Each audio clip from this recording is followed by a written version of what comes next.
Hi friends, welcome to wings of man. இன்றைக்கி நம்ம சேனலில் ப்ரெக்னென்சியில் இருக்கக்கூடிய பெண்கள் எல்லாருக்குமே ரொம்ப முக்கியமான வீடியோ தான் ஷேர் பண்ணியிருக்கேன். நார்மல் டெலிவரி ஆகிறதுக்கு என்னென்ன விஷயங்கள் பண்ணணும் அப்படிங்கிறதும் இந்த வீடியோவில் ஷேர் பண்ணியிருப்பேன். கூடவே நம்ம சில விஷயங்கள் பேரண்ட்ஸ்கிட்டேயோ அல்லது டாக்டர்கிட்டேயோ கேட்க கொஞ்சம் தயக்கமாக இருக்கும். அந்த விஷயங்கள், அந்த கேள்விகள் என்னென்ன, அதுக்கான பதில்கள் என்னென்ன அப்படிங்கிறதையும் இந்த வீடியோவில் இன்க்ளூட் பண்ணியிருக்கேன். ஸோ கண்டிப்பாக ஸ்கிப் பண்ணாமல் பாருங்கள், வீடியோ ரொம்பவே யூஸ்ஃபுல்லாக இருக்கும். பொதுவாக நார்மல் டெலிவரி அப்படிங்கிறது நிறைய பேருக்கு நடக்கிறதில்ல. இப்போ இருக்கக்கூடிய காலகட்டத்தில் பார்த்திங்கன்னா மோஸ்ட்லி சிசேரியன் தான் நடக்குது. நார்மல் டெலிவரி ஆகிறதுக்கு சில வித வாய்ப்புகளை நம்ம உருவாக்கி கொடுத்தோம் அப்படின்னா நார்மல் டெலிவரி ரொம்பவே ஈஸியாக இருக்கும். அது என்னென்ன அப்படின்னு பார்த்தீங்கன்னா, நீங்கள் ஒரு 7 மாதம் கர்ப்பிணியாக இருக்கீங்க அப்படின்னா விளக்கெண்ணெய் குளியல் பண்ணலாம். விளக்கெண்ணெய் குளியல்னால் நம்ம நார்மலாக ஆயில் பாத் எடுப்போம்ல, அதுக்கு பதிலாக அதுக்கு நம்ம நல்லெண்ணெய் யூஸ் பண்ணுவோம். இதில் பார்த்திங்கன்னா விளக்கெண்ணெய் யூஸ் பண்ணணும். இது பார்த்திங்கன்னா வாரத்தில் ஒரு முறை, மேக்ஸிமம் 2 முறை தான் பண்ணணும். அதுக்கு மேலே பண்ணக்கூடாது. ஏன்னா இது குளிர்ச்சி. நிறைய பேருக்கு விளக்கெண்ணெய் ஒத்துக்காது அப்படின்னு சொல்லுவீங்க. உங்களுக்கு ஒத்துக்குச்சு அப்படின்னா ஒரு 10 மினிட்ஸ் தான் வச்சுக்கணும்.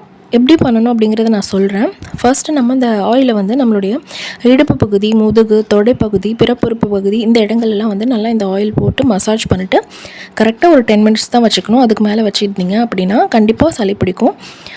உங்களுக்கு ஏற்கனவே சைனஸ் இருக்குது, அந்த மாதிரி பிரச்சனை இருக்குது அப்படின்னா விளக்கெண்ணெயை அவாய்ட் பண்ணுறது பெட்டர். இல்லை ரொம்பவே கம்மியான நேரத்தில் நம்ம மசாஜ் பண்ணிவிட்டு உடனே குளிக்கிற மாதிரி பார்த்துக்கோங்க. ஏன்னா நான் நிறைய பேருக்கு விளக்கெண்ணெய் ஒத்துக்கிறது கிடையாது. இது மாதிரி விளக்கெண்ணெய் குளியல் நம்ம பண்ணும்போது நம்ம சுடு தண்ணி ரெடி பண்ணி வச்சுட்டு தான் இந்த மசாஜே பண்ணணும். ஏன்னா சுடு தண்ணியில் தான் நம்ம குளிக்கணும். லேசான உங்களால் பொழுக்கக்கூடிய சூடு இருக்கும் இல்லையா, அந்த தண்ணியில் நம்ம இடுப்பு பகுதி, முதுகு பகுதியிலலாம் தண்ணியை நல்லா ஃபோர்ஸாக அடித்து ஊற்றி குளிக்கணும். உங்களுக்கு யாராவது ஹெல்ப்புக்கு இருந்தாங்க அப்படின்னா அவங்கள ஃபோர்ஸாக அடித்து ஊற்ற சொல்லி குளிங்க. இந்த மாதிரி நம்ம பண்ணும்போது பார்த்திங்கன்னா இடுப்பு எலும்பு பகுதியெலாம் இருக்கு இல்லையா, இந்த இடம்லாம் நல்லா விலகி கொடுக்கும். டெலிவரி டைமில் நமக்கு ஈஸியாக இருக்கும் இந்த மாதிரி இடுப்பு எலும்பு விலகி நமக்கு குழந்தை வெளியே வரத்துக்கு. ஸோ இந்த மெத்தடை நீங்கள் ஃபாலோ பண்ணுங்கள். ரெண்டாவது விஷயம் பார்த்திங்கன்னா, விளக்கெண்ணெய் ஆம்லெட் எடுத்துக்கலாம். இது ஒரு 8 மாதத்துலேருந்து நீங்கள் எடுத்துக்கலாம். ஆம்லெட் பார்த்திங்கன்னா வாரத்தில் ஒரு முறை தான் நீங்கள் எடுத்துக்கணும், அதிகமாக எடுக்கக்கூடாது. கொஞ்சமாக ஒரு சொட்டு அப்படின்னு சொல்லுவோம் இல்லையா, அல்லது ஸ்பூனில் பார்த்திங்கன்னா 1/4 ஸ்பூன் அந்த அளவுக்கு தான், ரொம்ப கம்மியாக அந்த எண்ணெயை ஊற்றிட்டு ஆம்லெட் நம்ம நார்மலாக போட்டு சாப்பிடுவோம்ல, அது போல் நீங்கள் ஆம்லெட் போட்டு சாப்பிடணும். நான் சொன்னது போல் வாரத்தில் ஒரு முறை தான் எடுத்துக்கணும், ரொம்ப ரொம்ப கம்மியாக தான் எடுத்துக்கணும். ஸோ அதையும் நீங்கள் கொஞ்சம் பார்த்துக்கோங்க. இதுவும் நமக்கு நார்மல் டெலிவரிக்கு ரொம்ப ஹெல்ப் பண்ணும். நெக்ஸ்ட்டு பார்த்திங்கன்னா ஜீரக கஷாயம், சுக்கு கஷாயம், முருங்கைக்கீரை கஷாயம், மல்லி இருக்கு இல்லையா, முழு கொத்தமல்லி அந்த கஷாயம், சோம்பு கஷாயம், இந்த மாதிரி ஒரு கஷாயம் நம்ம மாற்றி டெய்லியும் ஒன்று எடுத்துக்கலாம். இது 8 மாதத்துலேருந்து நீங்கள் எடுத்துக்கோங்க. ஜீரக கஷாயம் மட்டும் நீங்கள் 7 மாதத்துலேருந்து கூட எடுத்துக்கலாம், எந்த பிரச்சனையும் இருக்காது. அவங்களுக்கு செரிமானத்தில் ஏதாவது பிரச்சனை இருந்துச்சு அப்படின்னா கூட சரியாயிடும். சோம்பு கஷாயத்தை பொறுத்த வரைக்கும் நீங்கள் 8 மாதத்துலேருந்து தான் எடுத்துக்கணும். ஏன்னா இது பிரசவ வலியை தூண்டுறதுக்கு ஹெல்ப் பண்ணும்.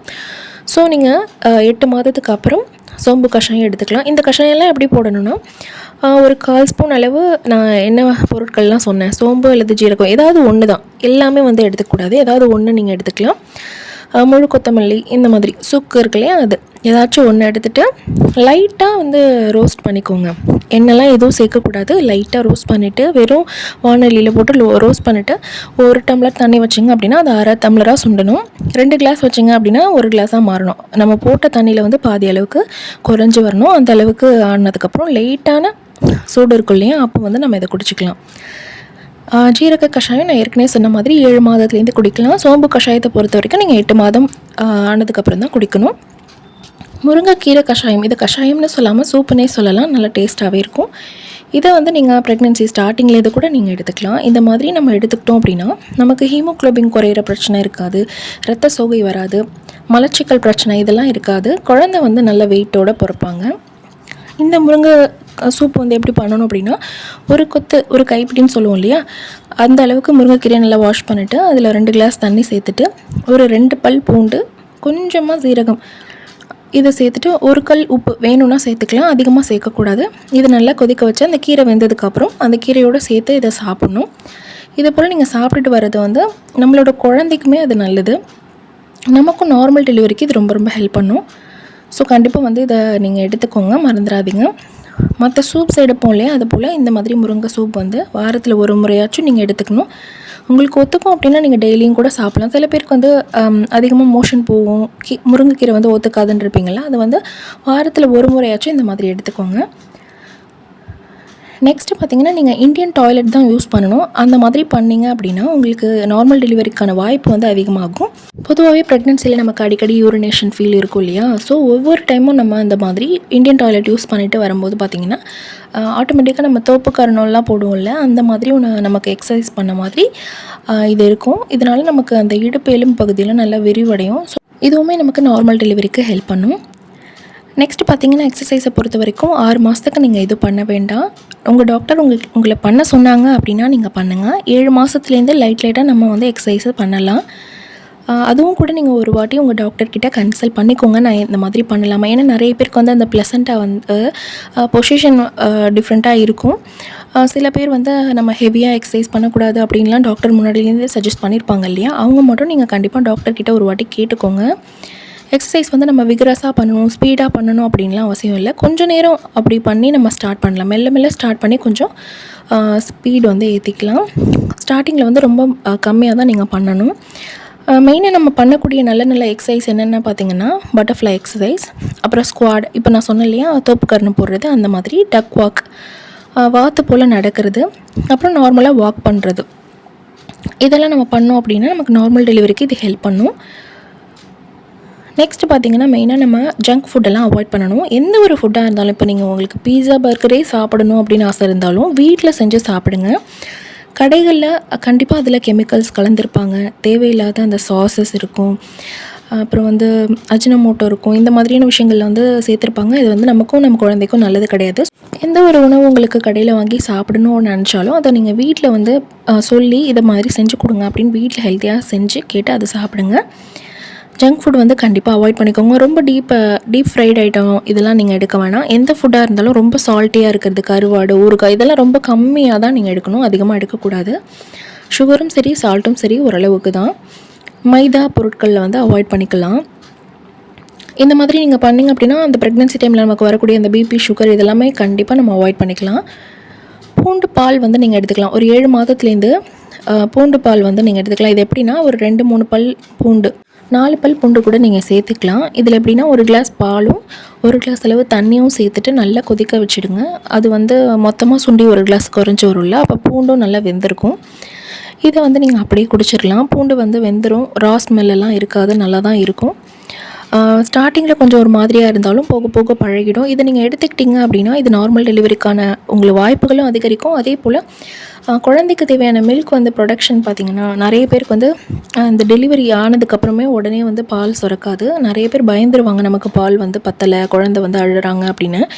இது போல் நம்ம எடுத்துக்கிட்டு வந்தோம் அப்படின்னா நமக்கு டெலிவரி முடிஞ்சதும் மில்க் சப்ளிமெண்ட்டும் நல்லா இருக்கும். பொதுவாக வந்து நிறைய பேர் வந்து என்ன நினச்சிக்கிறாங்கன்னா, நமக்கு பால் பத்தலை, டெலிவரி ஆனதுமே குழந்தைக்கு வந்து பால் வரலை அப்படின்னா பத்தலை அப்படின்னு சொல்லிட்டு வேறு ஏதாவது சப்ளிமெண்ட் கொடுக்கறதுக்கு தயாராகிடுறாங்க. அப்படி பண்ணக்கூடாது. டெலிவரிக்கு முன்னாடி நிறைய பேர் வந்து ஒரு நாள் ஃபுல்லாக சாப்பிடாமல் இருந்திருப்போம் இல்லையா, சாப்பிட விட மாட்டாங்க, சாப்பிடக்கூடாது அப்படின்னு சொல்லி நமக்கு ஒரு டைம் லிமிட் கொடுத்துருப்பாங்க. ஸோ நமக்கே வந்து நரிஷ்மெண்ட் வந்து இல்லை, அப்போ குழந்தைக்கு எப்படி நமக்கு கிடைக்கும். தண்ணியும் குடிக்கக்கூடாதுன்னு கூட சொல்லியிருப்பாங்க இல்லையா. சிசேரியன்லாம் பார்த்திங்கன்னா தண்ணி சுத்தமாக எடுக்கக்கூடாது, ஒரு டைம் லிமிட் கொடுத்துருப்பாங்க, அதுக்கப்புறம் நீங்கள் தண்ணி எடுக்கக்கூடாது அப்படின்னு சொல்லியிருப்பாங்க இல்லையா.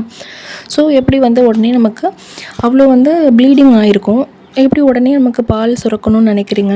நம்ம வீட்டுக்கு போனதும் தான் நமக்கு கொஞ்சம் கொஞ்சமாக நல்ல ஃபுட்டெல்லாம் எடுக்கும் போது பால் சுரக்கும். ஸோ பயப்பட வேண்டாம்.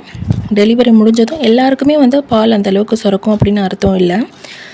அப்போதைக்கு உங்களுக்கு வந்து நர்ஸ் வந்து ஹெல்ப் பண்ணுவாங்க. ஸோ பேனிக் ஆக வேண்டாம். உடனே நமக்கு மில்க் சப்ளிமெண்ட்டே இல்லை, ரொம்ப வீக்காக இருக்கும் அப்படின்லாம் நினைக்க வேண்டாம். டெலிவரிக்கு அப்புறம் பொதுவாக இது வந்து நடக்கிறது தான். ஸோ பேனிக் ஆகாமல் கொஞ்சம் கொஞ்சமாக நம்ம ஃபுட் எடுத்தால் பால் சுரக்கும் அப்படிங்கிறத வந்து நம்ம மனசில் வைக்கணும். இன்னொரு விஷயம் என்னென்னா, நம்ம குழந்தைக்கு பால் கொடுக்கும்போது பார்த்திங்கன்னா, என் குழந்தைக்கு வந்து போதுமான அளவு பால் வந்து என்னால் கொடுக்க முடியும் அப்படின்னு ஒரு வைராக்கியம் மனசில் இருக்கணும். ஒவ்வொரு முறையும் நம்ம பால் கொடுக்கும்போது இந்த மாதிரி நினச்சிக்கிட்டோம் அப்படின்னா நம்மளுடைய அந்த இன்னர் ஃபீலிங்கே பார்த்திங்கன்னா நிறைய பால் சுரக்கிறதுக்கு ஹெல்ப் பண்ணும். நெக்ஸ்ட்டு பார்த்திங்கன்னா, நம்ம படுக்கும்போது லெஃப்ட் சைடு தான் படுக்கணும். இந்த மாதிரி படுக்கும்போது குழந்தைக்கு தேவையான ஸ்பேஸ் வந்து கிடைக்கும். எல்லா நரிஷ்மெண்ட்டும் கரெக்டாக போய் சேரும். பிளட் சப்ளிமெண்ட்டும் சரி தான், எல்லாம் குழந்தைக்கு வந்து தேவையானது கரெக்டாக போய் கிடைக்கும். ஏன்னா லெஃப்ட் சைட் நம்ம படுக்கும்போது அதிகப்படியான ஸ்பேஸ் இது இருக்கும் குழந்தைக்கு. ரைட் சைட் படுக்கும்போது பார்த்திங்கன்னா அந்தளவுக்கு மூமெண்ட் இருக்காது. குழந்தை வந்து ஸ்பேஸ் இல்லாமல் ஒரே இடத்துல இருக்கிற மாதிரி இருக்கும். ஸோ மோஸ்ட்லி ப்ரெக்னென்சியில் பார்த்திங்கன்னா நம்ம லெஃப்ட் சைட் படுக்கிறது தான் நல்லது. உங்களோட சாப்பாட்டில் வந்து நல்லா வெண்ணெய், நெய் இந்த மாதிரி சேர்த்துக்கலாம். இந்த பாம் ஆயில், ரிஃபைண்ட் ஆயில் இதெல்லாம் அவாய்ட் பண்ணிக்கோங்க. நீங்கள் எடுக்கிற ரைஸை வந்து கம்மி பண்ணிவிட்டு நிறைய வெஜிடபிள் எடுத்துக்கோங்க. டெய்லி ஒரு கீரை, ஒரு காய் வந்து எடுத்துக்கிற மாதிரி பார்த்துக்கோங்க. டெய்லி ஒரு முட்டை எடுத்துக்கோங்க. டெய்லி 2 கிளாஸ் பால் எடுக்கிற மாதிரி பார்த்துக்கோங்க. டெய்லி வந்து ஒரு டேட்ஸ் எடுத்துக்கலாம். டெலிவரி நெருக்கத்தில் வந்து ஒரு நாளைக்கு 3 டேட் எடுத்துக்கிறது நல்லது. இந்த கருப்பு உலர் திராட்சை இருக்குல்ல, இதெல்லாம் கூட நீங்கள் எடுத்துக்கலாம். ஒரு 3 மாதத்துலேருந்து இதெல்லாம் எடுத்துக்கலாம். பேரிச்சம்பழத்தை பொறுத்த வரைக்கும் ஒரு 6 மாதத்துக்கு அப்புறத்துலேருந்து எடுத்துக்கோங்க. அப்படியே கொஞ்சம் கொஞ்சமாக அது இன்டேக் வந்து அதிகப்படுத்திக்கோங்க. 3 டேட்ஸுக்கு மேலே சாப்பிடக்கூடாது. நான் சொன்ன மாதிரி 7 மாதத்துலலாம் வந்து 2 டேட்ஸ் எடுத்திங்க அப்படின்னா 8, 9 மாதங்களில் வந்து 3 டேட்ஸ் எடுத்துக்கோங்க ஒரு நாளைக்கு. புளிப்பு பழங்கள் இருக்கு இல்லையா, அதை மாதிரி நீங்கள் எடுத்துக்கிட்டிங்க அப்படின்னா அந்த வாமிட்டிங் சென்சேஷனை வந்து அவாய்ட் பண்ணலாம். நமக்கு விட்டமின் சியும் கிடைக்கும். சில விஷயங்கள் நம்ம டாக்டர்கிட்டையோ பேரண்ட்கிட்டையோ கேட்குறதுக்கு கொஞ்சம் கூச்சமாக இருக்கும். ஏன்னா நிறைய பேர் வந்து என்ன நம்பிட்டுருக்காங்க அப்படின்னா நார்மல் டெலிவரி ஆகிறதுக்கு காண்டாக்டில் இருக்கிறது அவசியம் அப்படின்னு நினைக்கிறாங்க. ஹஸ்பண்டோடு சேர்ந்துருந்தோம் அப்படின்னா நமக்கு நார்மல் டெலிவரி ஆகும் அப்படின்னு சொல்லிட்டு நிறைய பேர் சொல்லி நீங்கள் கேள்விப்பட்டிருப்பீங்க. அது உண்மையா அப்படின்னு நம்ம டாக்டர்கிட்ட கேட்குறதுக்கு கூச்சப்படுவோம்.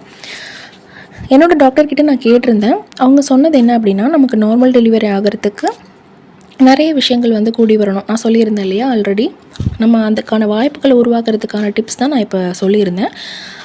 என்னென்ன நடக்கணும் அப்படின்னா குழந்தை வந்து தலை திரும்பி இருக்கணும். அது வந்து இடுப்பெலும்பில் பொருந்திருக்கணும். அந்த இடுப்பெலும்பு விலகி கொடுக்கறதுக்கு தான் நம்ம என்னென்ன விஷயங்கள் செய்யணும் அப்படின்றத இந்த வீடியோவில் நான் டிப்ஸாக சொல்லியிருந்தேன்.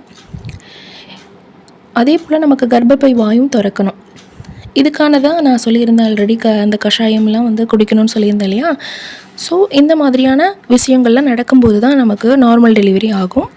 நம்ம காண்டாக்டில் இருக்கிறதுனால நமக்கு நார்மல் டெலிவரி ஆகும் அப்படிங்கிறது உண்மை இல்லை அப்படின்னு சொல்லியிருந்தாங்க.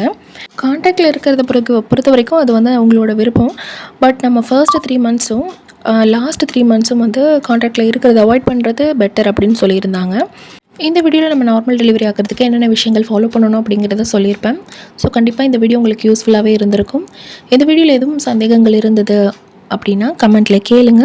இதை தவிர்த்து வேறு ஏதாவது ஒரு டாப்பிக்கில் உங்களுக்கு வீடியோ வேணும் அப்படின்னாலும் அதை நீங்கள் வந்து சஜஸ்ட் பண்ணலாம். ஸோ கண்டிப்பாக வந்து அதுக்கு நான் ரெஸ்பாண்ட் பண்ணுறேன். இந்த வீடியோ உங்களுக்கு பிடிச்சிருந்தது அப்படின்னா மறக்காமல் நம்ம சேனலை சப்ஸ்கிரைப் பண்ணிக்கோங்க. தேங்க்யூ ஸோ மச் ஃபார் வாட்சிங்.